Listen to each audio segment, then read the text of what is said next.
Udin Bui, kuatkanlah hatimu. Hidup ini takkan mudah bagi orang sepertimu. Direktorat Jenderal Pemasyarakatan, Kementerian Hukum dan HAM Republik Indonesia, bekerja sama dengan Search for Common Ground Indonesia, mempersembahkan sebuah serial sandiwara radio, Udin Bui. Udin Bui, kuatkanlah hatimu. Naskah karya Aris Nugraha, Takarabi, dan Murhananto. Teknik dan montase Sofyan Sulaiman. Dengan sutradara Elsa Surya. Produksi PT Tukiem Production. Hidup ini takkan mudah bagi orang sepertimu. Dalam seri yang ketiga ini didukung oleh Ferry Fadli sebagai Udin Bui, Ivone Rose sebagai Sri, Mpok Hindun sebagai ibu mertua, Hari Akik sebagai pendengar 1, Ashari sebagai pendengar 2, Lukman Tambose sebagai Pak RT, Siska Jawa sebagai Endah, Suryadin Tanjung sebagai Haji Kodir, Didit sebagai penjual rokok, dan Asdi Suhastra pembawa cerita. Hidup ini takkan mudah bagi orang sepertimu. Saudara dan sahabat pendengar, yuk mari kita lanjutin lagi kisah Udin Bui. Ya udah, ayo. Udah nungguin nih, Bang. Ya. Kemarin sampai mana ya? Kemarin sih itu yang cerita. Iya. Kenapa sekarang nanya sama sini? Maaf. Bang. Iya. Nah, kemarin Ah. Udin malam-malam ke warung. Iya. Nah, pulangnya ditangkep warga gara-gara dikirain maling, Bang. Salah. Iya benar. Itu salah. Kemarin ada yang hampir kemalingan. Nah, pas yang ronda ngejar, ketemu sama si Udin, terus Udin yang disangka. Iya. Tapi dua-duanya benar. Udah. Dua-duanya benar. Iya. Ya udah. Udah, Bang, terusin. Ya udah. Sekarang ceritanya Udin dibawa ke pos ronda. Iya. Keren sekali. Pos ronda. Ada warga yang ronda, ada warga yang baru bangun. Percaya nggak? Ini gawat ini. Udin bisa dipermak nih. Ih, dipermak. Emangnya celana dipermak? Susah tuh yang jahit. Bukan, dengerin dulu. Warga bisa main hakim sendiri nih kalau begini nih. Tapi Pak RT yang dapat laporan dari salah seorang warga yang ronda itu udah keburu datang. Dia keburu datang, buru-buru dia datang. Dan satu lagi, Haji Kodir juga datang. Haji Kodir siapa, Bang? Ya itu yang rumahnya hampir kemalingan. Dengerin Pak RT mau ngomong, dengerin. Tenang dulu ya. Semua tenang dulu. Siapa yang kemalingan? Hah? Siapa? Hah? Lantas bagaimana kalian tahu kalau udah maling? Ada yang teriak maling, Pak RT. Ya siapa? Saya PRT. Pak Haji kemalingan? Belum. Kok udah teriak maling? Belum kemalingan sudah teriak maling, bagaimana ini? Hampir. Tapi keburu ketahuan sama saya. Siapa malingnya? Nah, di sini Haji Kodir merhatiin Udin. Dari ujung rambut sampai ujung kaki. Mulai dari muka sampai baju yang dipakai. Bang, Haji Kodir bukannya tadi mergokin maling yang nyatronin rumahnya, Bang? Iya, betul. Nah, kok masa lupa dia, Bang? Bukan lupa, tapi buat mastiin. Udin, Mukanya nggak kelihatan. masa lampu terang kayak begini mukanya nggak kelihatan? Bukan di sini. Waktu mau maling di rumah saya. Tuh maksudnya. Begini Pak Haji. Udin bukan? Bukan saya malingnya. Bukan kau yang kutanya. Jangan menjawablah kau. Tadi malingnya pakai topeng kayak ninja. Yang betul lah Pak Haji Kodir. Coba Pak Haji Kodir perhatikan bentuk perawakan dan pakaian yang dikenakan Udin. Biar jelas begitu. Udah dari tadi Pak RT. Maksud saya begini Pak Haji Kodir. Apakah sama dengan maling yang tadi berkunjung ke rumah Pak Haji? Ya begitu. Maaf, Pak RT. Kalau maling nyantronin ya bukan berkunjung. Ya itulah yang aku maksud itulah. Sama lah itu.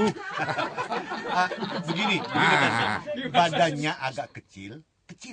Terus bajunya hitam. Bukan kuning dekil kayak gini. Sekarang giliran kau yang menjawab. Kenapa malam-malam macam ini kau masih bergentayangan? Maaf Pak RT, kalau orang kelayapan ya bukan gentayangan lah. Ya itulah yang aku maksud, sama lah itu lah. Banyak gentayangan itu biasanya aku penasaran Pak RT.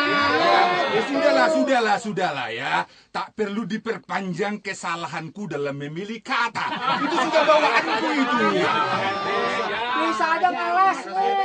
Aku ulangi sekali lagi pertanyaanku ya. Kenapa malam-malam macam ini kau kelayapan?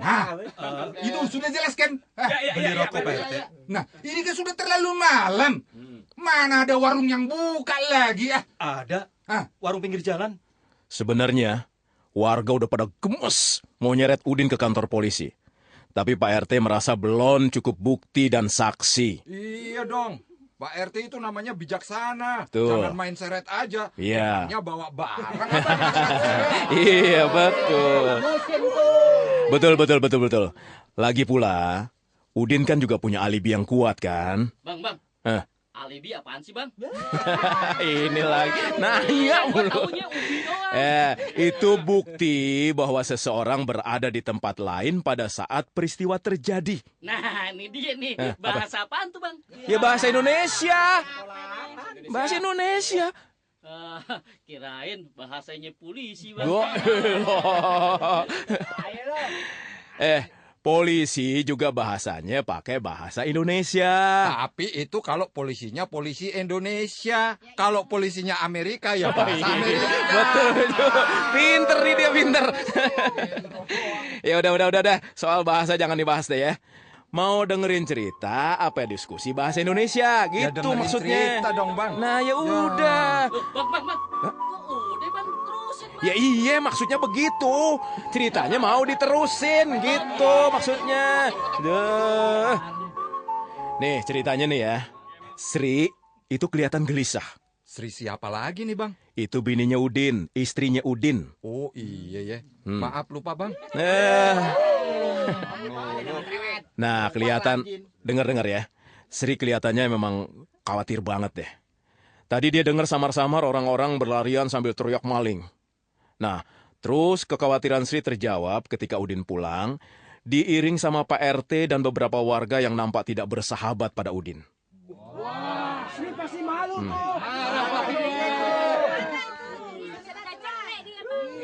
Ya, namanya bini, maklum dong. Ada apa, Bang? Rumah Haji Kodir kemasukan maling. Malingnya? Nggak tahu. Ketangkep? Abang yang ditangkep. Abang malingnya? Bukan. Kok abang yang ditangkep? Nggak tahu. Tanya aja orang-orang yang nangkep abang. Pak RT, kenapa Bang Udin ditangkep? Iya, begini. Sewaktu ada terdengar orang-orang meneriaki maling, orang-orang yang ronda langsung melakukan pengejaran dan pencarian.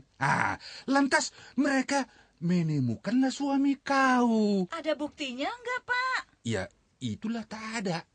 Ada saksinya? Ya, tak ada juga. Terus? Kenapa suami saya ditangkap? Ya, mungkin karena tak ada orang lain lagi.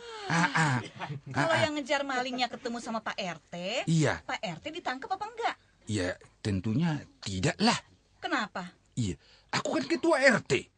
Masa jadi maling? Kalau suami saya mungkin jadi maling, iya Pak? Iya. Iya Pak, pantas jadi maling suami saya. Iya. Karena dulu pernah jadi maling, Begini. terus sekarang masih dianggap maling. Begitu, Pak? Tenang dulu lah, tenang. Kalau ini keliru, biar kita luruskan. Ya, biar kita luruskan. Dengar ya, itu tadi ceritanya begitu tuh adegannya.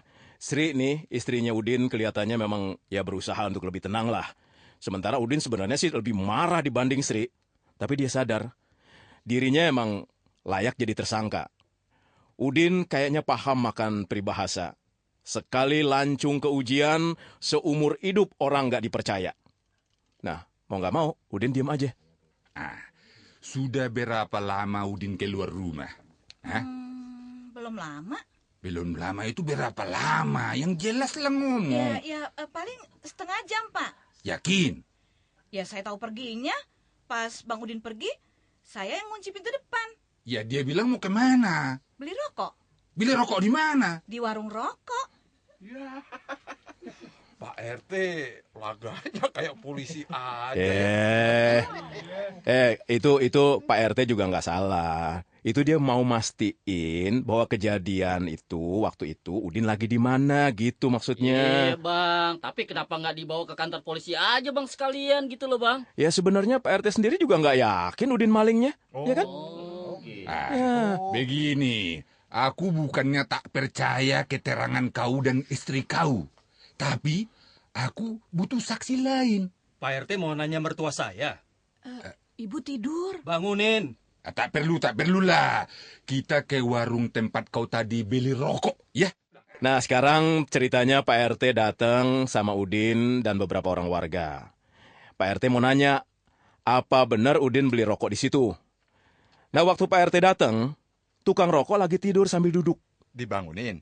Iyalah. Kasihan amat tuh tukang rokok ya. Lagi tidur enak-enak dibangunin.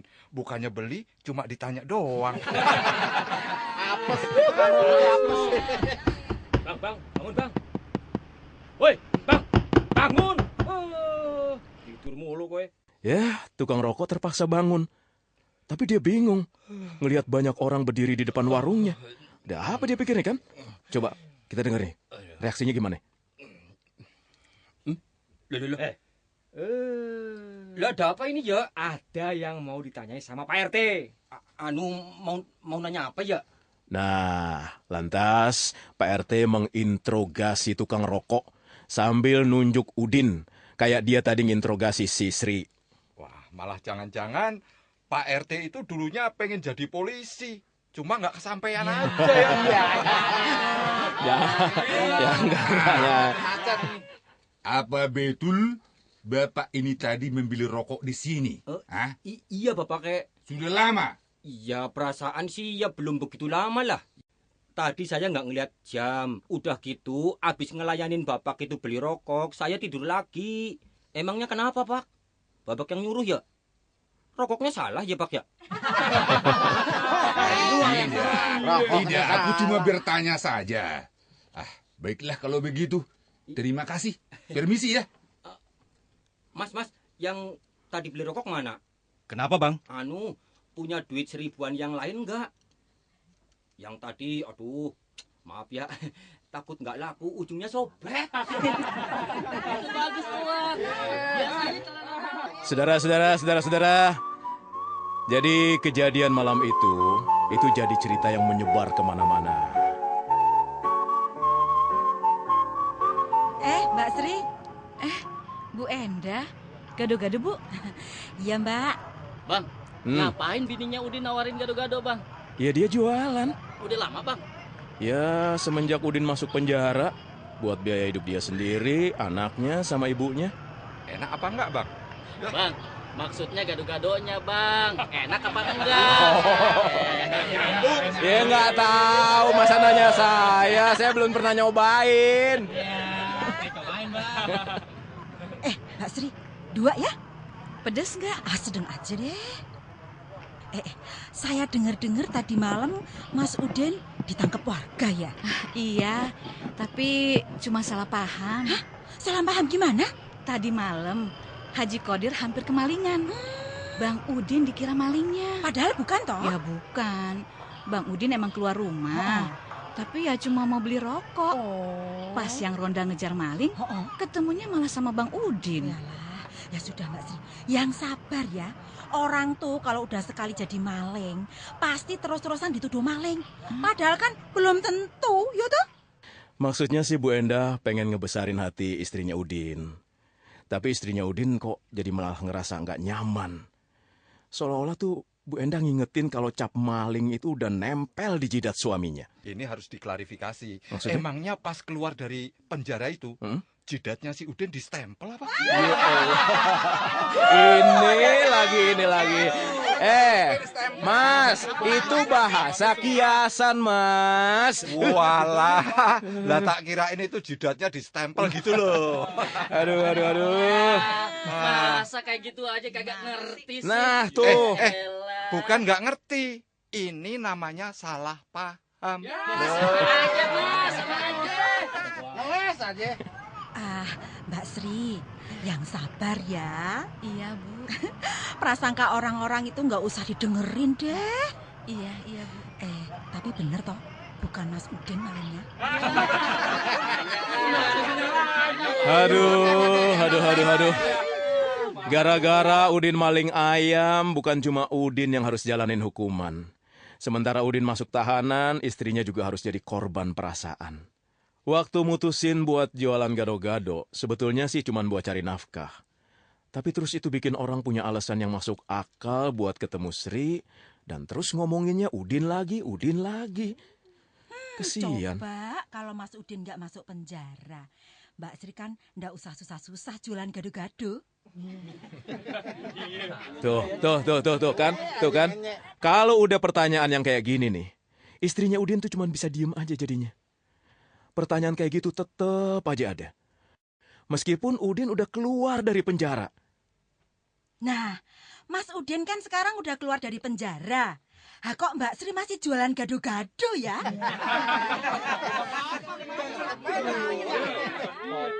Bang.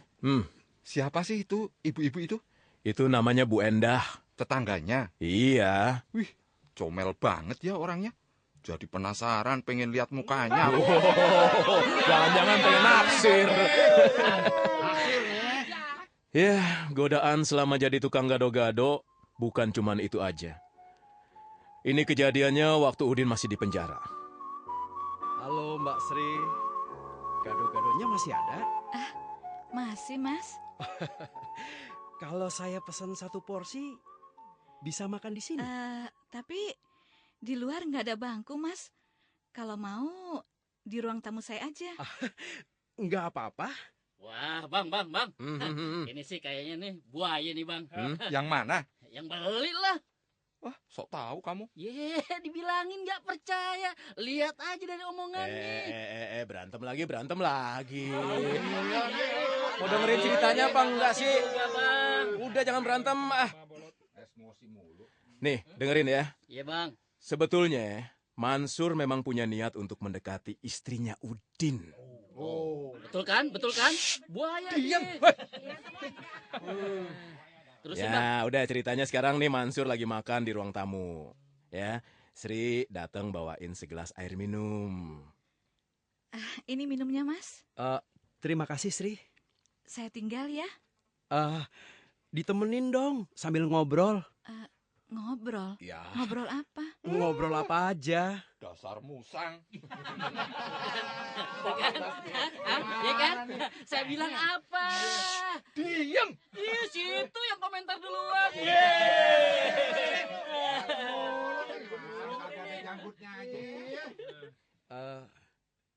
Udin masih lama di penjara? Masih, Mas.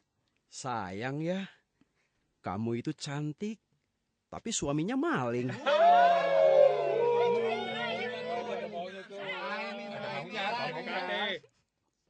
Ada rencana mau cerai? Kok Mas Mansur nanyanya gitu? Enggak, cuma mau tahu aja. Kalau saya nanya sama orang kan, takutnya nanti jadi gosip. Enggak, Mas, enggak. Bagus kalau mau setia. Tapi saya mau ngasih tahu loh, kalau misalnya Mbak Sri cerai, pasti banyak yang mau jadi gantinya Udin. Ajar itu orang ya. Ajar banget itu. Sabar. Gak usah marah-marah gitu. Tuh, orang tetangganya Udin juga tuh. Iya, suaminya Bu Endah itu dia. Cocok dah kalau gitu. Iya, suaminya Bu Endah dia.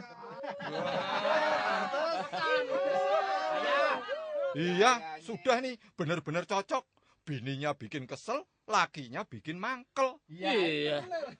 Tapi kenapa si Sri itu nggak bilang sama Bu Endah kalau suaminya itu suka ngerayu dia, Bang ya? Ya, susah juga. Mansur ngerayunya nggak terang-terangan soalnya. Mansur bisa ngeles, terus bisa nanti malah Sri yang dianggap cuma kegeeran, ya kan? Iya juga sih. Yang bikin perasaan istrinya tertekan selama Udin di penjara, itu bukan cuma dari luar, tapi juga dari dalam. Buset dah, dari siapa lagi tuh, Bang? Ibunya. Ibunya? Iya. Ibunya Udin? Bukan, ibu istrinya Udin. Berarti mertuanya Udin dong? Ya iyalah, ibu istrinya Udin ya mertuanya. Kalau sekolah bayar. Bukan gitu, perasaan aku nanyanya biasa aja. Kok jawabnya ngotot gitu sih, Bang? Bisa kayak gitu aja pakai ditanya. Capek deh. Sri, Ibu mau ngomong. Apa, Bu? Orang di penjara itu bisa ngurus cerai nggak? Siapa yang mau cerai, Bu? Ya kamu sama Udin. Bu? Dia itu udah nggak ngasih nafkah. Bukan cuma sekarang karena dia itu di penjara. Tapi sebelum masuk penjara juga udah nggak ngasih nafkah. Bang Udin bukannya nggak ngasih nafkah, Bu. Cuma penghasilannya aja yang nggak tentu. Kamu ini gimana sih? Suami udah bikin malu. Jadi maling. Masuk penjara. Kok ia masih dibela?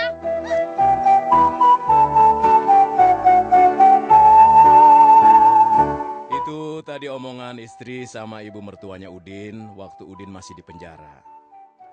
Nah sekarang omongan istri sama mertuanya Udin sehabis malamnya Udin ditangkap warga karena dikira mencuri lagi.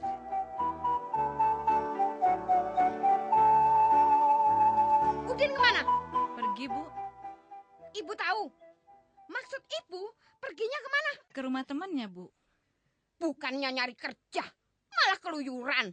Ke rumah temannya itu nyari kerja, Bu. Temennya itu emangnya mau ngasih kerjaan sama maling? Bang Udin itu jadi malingnya dulu, Bu, sebelum di penjara. Jadi, si Udin itu dari dulu memang maling? Cuma waktu maling ayam itu, Bu. Jangan-jangan dari dulu kalau dia pulang bawa uang itu, uangnya hasil maling. Sebenarnya Sri merasa sangat marah nih. Tapi ya dia nggak bisa apa-apa. Dia nggak bisa ngomong apa-apa.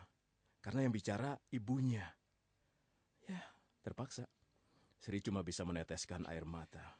Kok ya ada ya orang tua kayak gitu? Iya. Tapi dengar. Sebenarnya ya, ibunya tuh memang sayang sama Sri. Mau ngebebasin Sri dari kesusahan. Cuma caranya aja yang salah. Itu. Iya. Bukannya belain malah curiga. Iya. Udin itu udah nggak ada gunanya sama sekali. Lebih baik kamu cerai saja. Tahu nggak saudara-saudara? Saat itu Udin rupanya udah pulang dan denger omongan mertuanya itu. Istri dan ibu mertuanya nengok ke arah Udin. Udin melangkah masuk ke dalam rumah. Bang? Udin gak ngejawab dan terus saja melangkah ke arah kamar. Wah, Bang. Ini gawat, Bang. Terusnya gimana, Bang? Terusnya? Terusnya? Iya. Besok. Apanya yang besok, Bang? Terusannya. Tanggung amat, Bang. Ya waktunya udah habis. Masyarakat sebagai insan bertobat. Demikianlah Sandiwara Radio Udin Bui yang dipersembahkan oleh Direktorat Jenderal Pemasyarakatan, Kementerian Hukum dan HAM Republik Indonesia, bekerja sama dengan Search for Common Ground Indonesia. Sampai jumpa.